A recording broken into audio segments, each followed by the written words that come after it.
How's it going, everybody? Hope you're all doing well. So we're pushing into part 5 of building a Minuteman kit series.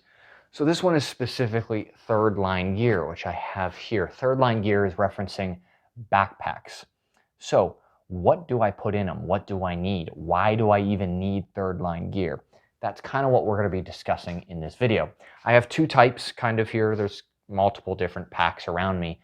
But there's normally a shorter range or very close into home, and then there's kind of a medium range. Now there is also long range basis, but I'm not going to go into the long range basis just yet in this video because we're talking about a neighborhood kind of close in environment. I don't expect you to need to stay out at a location for more than 10 days or something like that.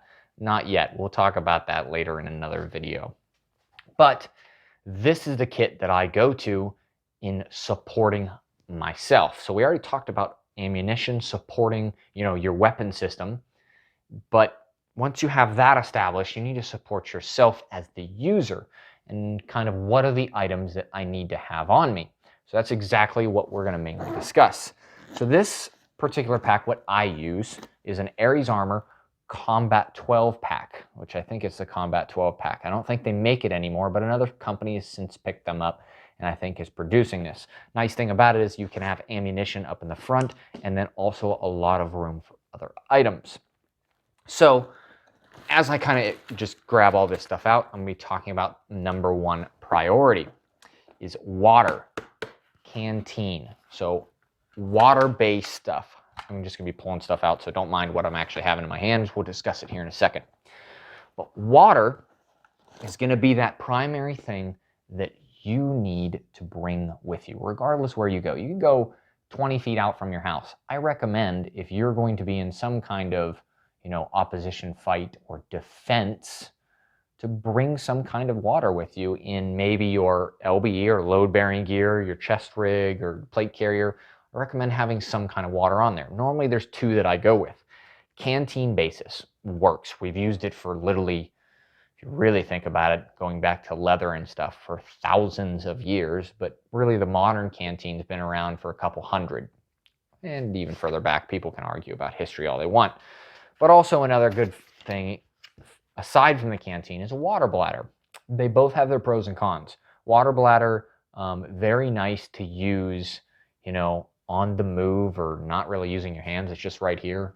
Harder to fill up, harder to clean. The Canteen is harder to get to, but the Canteen is pretty robust and it's easy to fill up and whatnot. So kind of up to you. So water is that key thing. A lot of people ask me, hey, do you need food? If you're just going to be in and around your neighborhood, probably not, honestly. Could you put some snacks in there to keep you going?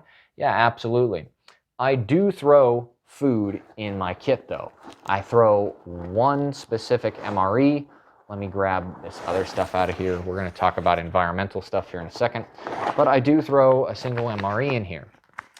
Am I going to need it? I don't know. Probably not. Probably it's just nice to have. I give it out, whatever's necessary. But the snacks and stuff in here, if I'm on, say, patrol for a long period of time, say I'm tasked as a specific post to go outside the neighborhood and patrol the exterior, which we're actually going to get into all that stuff in future videos of like post priority, what do you need? Do you need internal, external, all that kind of stuff we're going to get into. But if you're an external, yeah, you're probably going to need food on you, along with your extra ammunition, extra water to actually accomplish your task that you are set for the day. So food's kind of optional if you're in and around your neighborhood based upon your mission. Environmental stuff, wet weather gear like Gore-Tex or a poncho of some kind. I have a poncho in this one. We're going to dive into that in a little bit. Highly recommended because if it's raining, you're still going to have to be out there. And normally people or opposition, if they're smart, will choose times of inclement weather to attack or to do things just because it aids them in the sound aspect. If there's a pouring rain, it's harder to hear, it's harder to see. That's a good time to go ahead and do stuff. So if you're soaking wet, are you going to be as effective as if you were dry? Soaking wet and cold, dry and warm. I would say you'd be more effective dry and warm, even if it is just a poncho.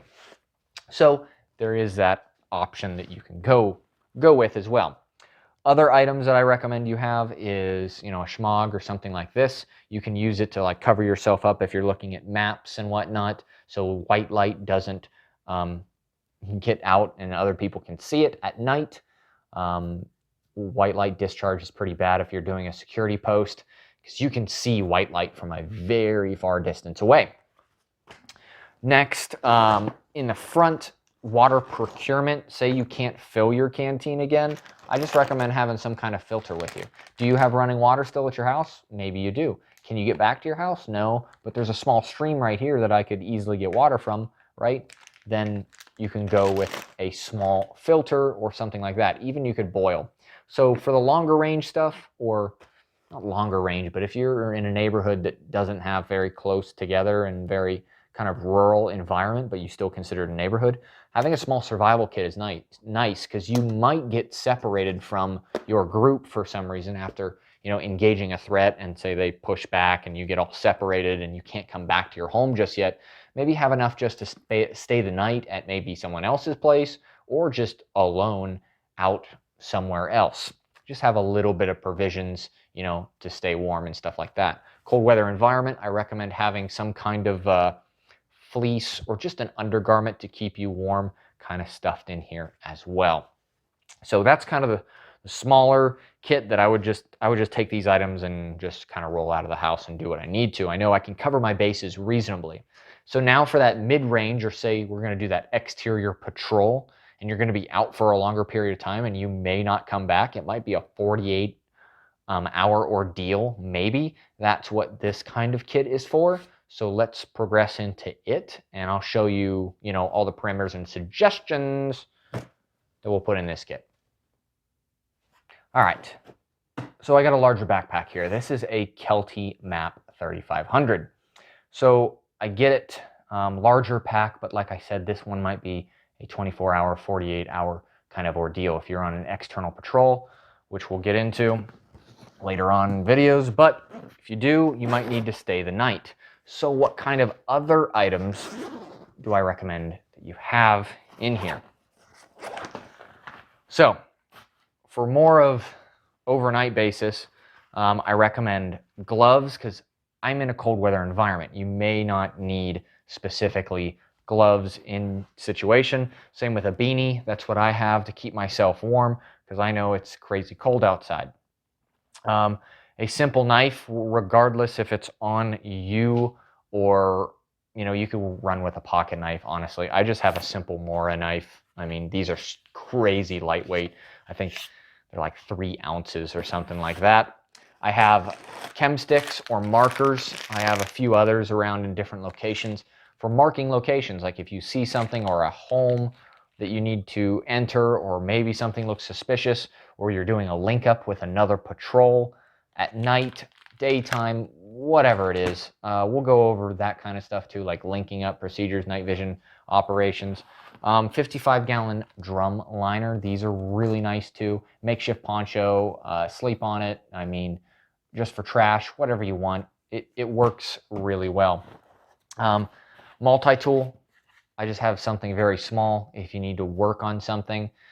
Like I said, everything comes at a cost with weight. So what are you willing to have on you? Kind of like I discussed earlier, already talked about it, schmog. I always have one of these in my specific kit. They're really nice to have. Cold weather gear, right? There's a fleece. I'm in a cold weather environment, like I said. Small survival kit. At least I think that's what's in this one. It has been for a while. Yep, this is just a small survival kit. This has like a little bit of dental stuff, and I get it. Why are we talking about dental? But if you're going to be out for multiple days, you know, it's kind of nice to have little stuff. But mainly it's a survival kit. How to keep, or like matches, other stuff like that. Fire. Most of the time you don't want to start a fire if you're trying to be quiet and whatnot. This is kind of backup just in case you get separated from the group. Here is a poncho. So this is the full all-out poncho that you can use as a shelter if you need to stay the night somewhere away. Like say you're on a post, like I said, you're stuck there, it's raining. Have cold weather or wet weather gear. Really, really handy. Here is an extra supply of clothing, just in case, right? Very nice to have. Super lightweight too, honestly. This, I don't even know how much this kit weighs, but it doesn't weigh that much as much as my other mandatory kits that I've had to use in the military. And then this is a small sleep system. This is just like mainly a whoopee, and I think there's a small like pillow or something, like a stuff sack actually, because you can stuff your like fleece and stuff to make into a pillow. But that's if you're out on a post or an LPOP, a listening post, observation post. Say you get tasked to be outside your neighborhood, maybe by a mile or so, or however many that you designate, which we're going to talk about later. There's always more stuff coming up, ton of stuff. But you have to stay the night there, maybe for 4 or 5 days. They're like, hey, you're posted out here, and your whole job is just to watch this avenue of approach and see if anybody's coming in, anybody else watching us. And you're concealed in a location, and you have to stay there. Something simple like a whoopee is going to add to that experience, because you're going to be super miserable if you just show up and you're like, hey, I got my fighting gear, and that's it. You know, cool, man, you're staying here for 5 days. Good luck. So, aside from that, I also have water bladder in here and canteen for the sides, also extra ammunition, and then an IFAK, which you can reference my other video for IFAKs and other CLS-based kits. So there's not a whole lot to this. It's mainly designed to keep you going. Now, do you need a whoopee in the moment when you're engaging? No. When it's on your backpack, say you get into an engagement defending your property or defending your neighborhood, toss it off, strategically place it somewhere, kind of on the internal circle or defensive perimeter, and then do what you need to, and then you can always come back to it, because normally having all this weight on and you're trying to shoot, move, communicate, it kind of sucks. So I'll probably do a top-down view of just everything expanded to give you like a quick overview of, hey, what do I have in a whole kit? And we're going to be progressing on to a lot more detailed stuff. We are doing the crawl phase right now. I get it. It's not as detailed, but we are going to progress into a lot more detailed stuff. I promise. There's a lot of information I have to go over and would like to get out to y'all. So if you guys like this kind of stuff, enjoy this progression of a kit, you know, Minuteman-wise, from an individual and then progressing outward slowly to other people, and then organization of a group, and then even neighborhood watch and all that kind of stuff. If you like that kind of stuff, definitely hit like, subscribe. Consider donating if you want. If you don't, that's fine too. Not too concerned. Just I hope you're enjoying the content. Throw me some comments in the comment section below, because I guarantee you I'm wrong on something. Considering all of you are out there, I guarantee it I'm wrong on something. So just let me know. I greatly appreciate it if you guys, you know, just get feedback and whatnot. And I hope y'all have a great day.